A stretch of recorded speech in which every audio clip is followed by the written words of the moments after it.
Shalom saudara-saudara yang terkasih, perkenalkan nama saya Herlina Seliana Zai, mahasiswa STT Ekumene Jakarta. Dalam hal ini saya akan menyampaikan firman Tuhan dengan khotbah tekstual sebagai tugas akhir semester 4 ini di dalam mata kuliah hermeneutik sebagai dosen pembimbing Bapak Dr. Timotius Baktisaromo, MPDK MTH. Saya akan menyampaikan khotbah tekstual dengan tema masa depan yang penuh pengharapan. Di dalam Amsal pasal 23 ayat 18, karena masa depan sungguh ada dan harapanmu tidak akan hilang. Kita akan baca dalam dua versi terjemahan lain, yaitu yang pertama, terjemahan bahasa Indonesia. Karena masa depan sungguh ada dan harapanmu tidak akan hilang. Yang kedua, terjemahan bahasa Inggris atau ESV. Surely there is a future and your hope will not be cut off. Dari dua versi terjemahan yang berbeda ini, kita melihat konsistensi pesan tentang transformasi yang Tuhan janjikan. Setiap terjemahan memberikan nuansa yang saling melengkapi untuk pemahaman yang lebih utuh. Namun, untuk benar-benar memahami janji ini, kita perlu melihat konteks yang lebih luas dari kitab Amsal pasal 23 ini. Komentar di dalam Amsal pasal 23 ini ayat 18. Yang pertama, komentar Matthew Henry. Ayat ini menguatkan mereka yang hidup di dalam takut akan Tuhan. Harapan mereka bersandar pada janji Allah, bukan dunia. Yang kedua, komentar Albert Barnes. Harapan yang dimaksud adalah harapan orang benar. Itu tidak akan putus seperti tali yang putus. Allah menjamin pengenapannya. Terus yang ketiga, komentar Expositors Bible.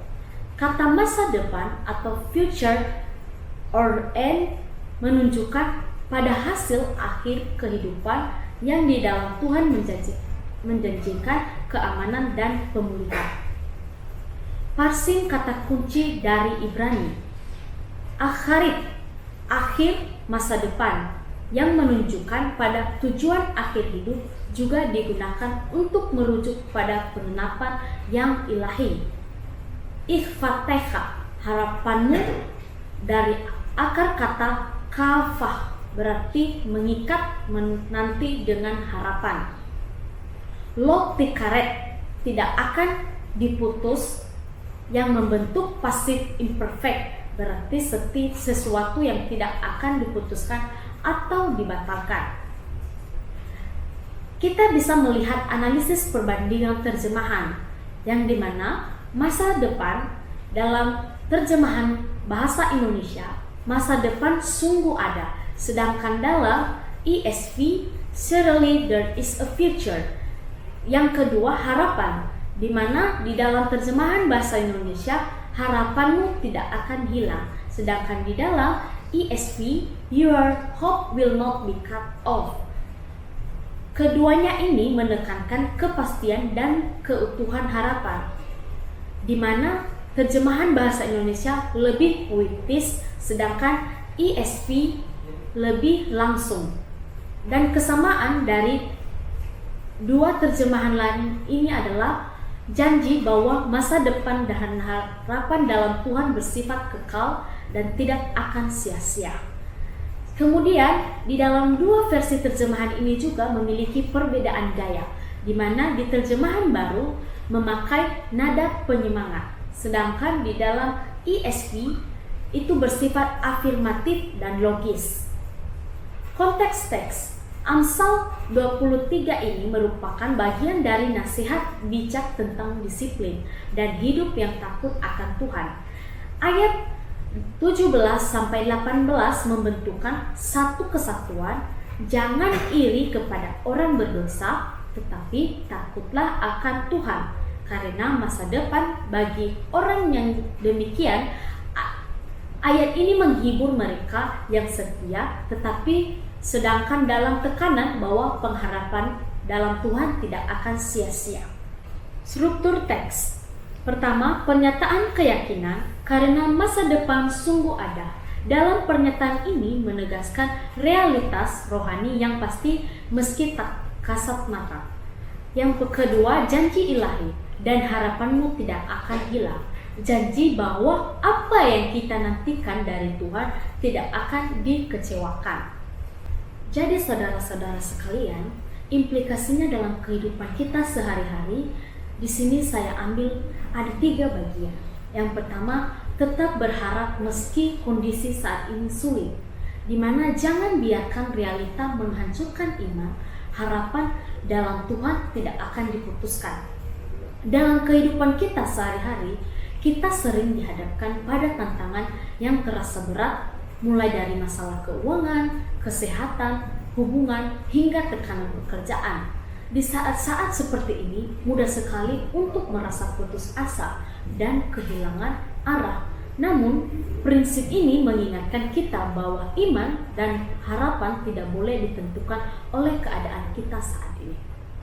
Contohnya, dalam kehidupan nyata, seorang single parent yang kehilangan pekerjaan mungkin merasa masa depannya yang suram.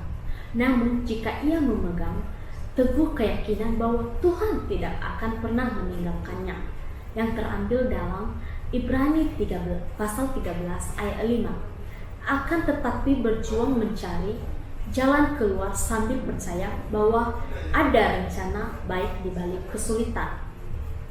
Yang menjadi dampak positif dalam hal ini yaitu dengan tetap berharap kita tidak hanya menjaga kesehatan mental, tetapi juga membuka diri terhadap solusi yang mungkin tidak terlihat sebelumnya. Iman mengajarkan kita untuk melihat melampaui fakta fisik dan percaya bahwa ada kuasa yang bekerja di balik layar. Penerapan yang dapat kita lakukan dalam hal ini yaitu saat menghadapi kegagalan, ingatlah bahwa setiap masalah adalah sementara, tetapi janji Tuhan kekal.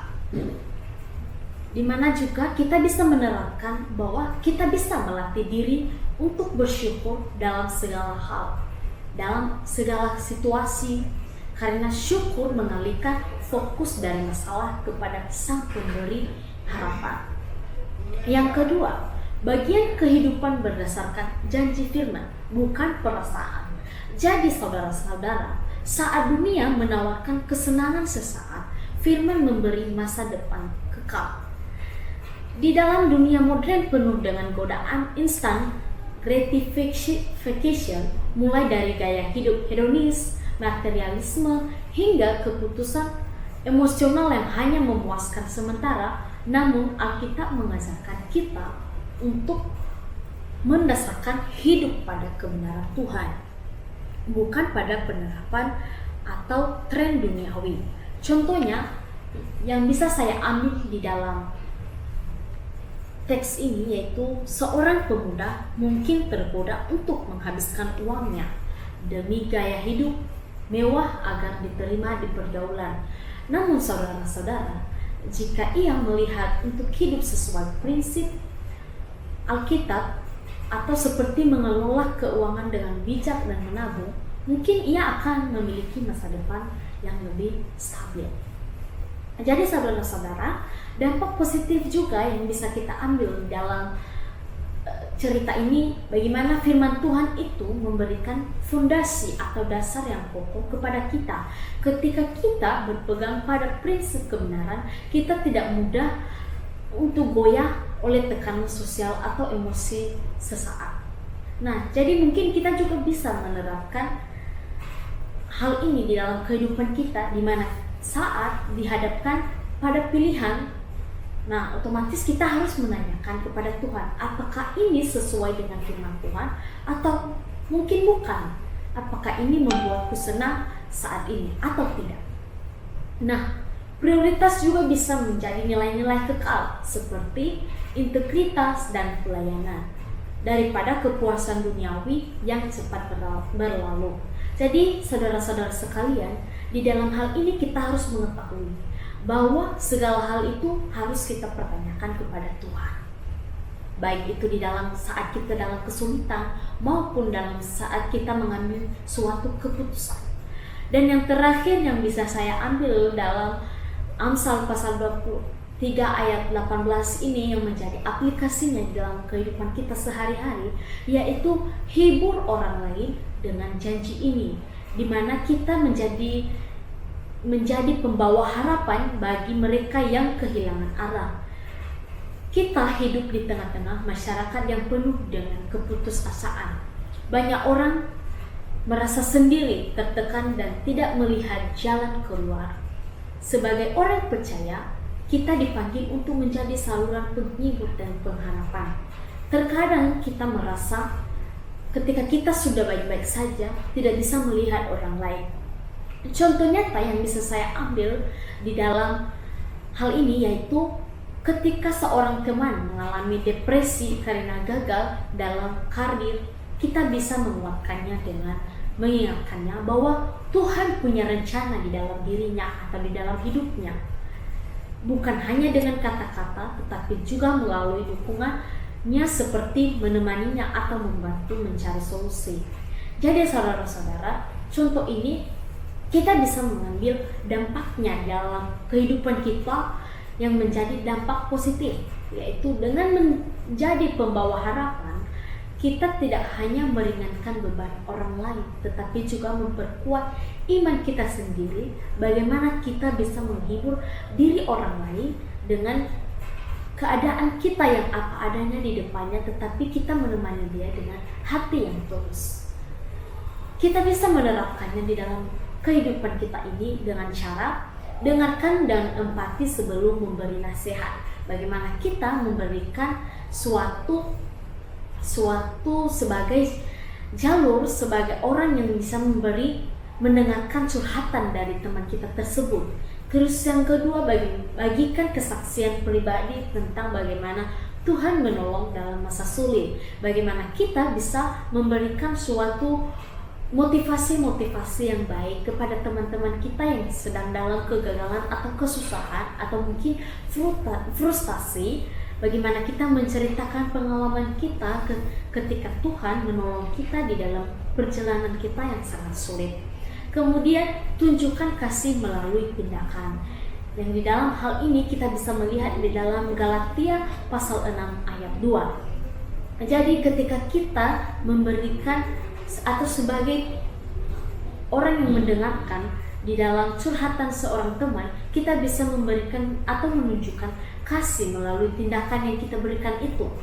Jadi saudara-saudara sekalian, yang menjadi ayat pendukung di dalam Amsal pasal 23 ayat 18 ini, yang pertama yaitu Yeremia pasal 29 ayat 11, di mana dikatakan, sebab aku ini mengetahui rancangan-rancangan apa yang ada padaku mengenai kamu, yaitu rancangan damai sejahtera dan bukan rancangan kecelakaan, untuk memberikan kepadamu hari depan yang penuh harapan.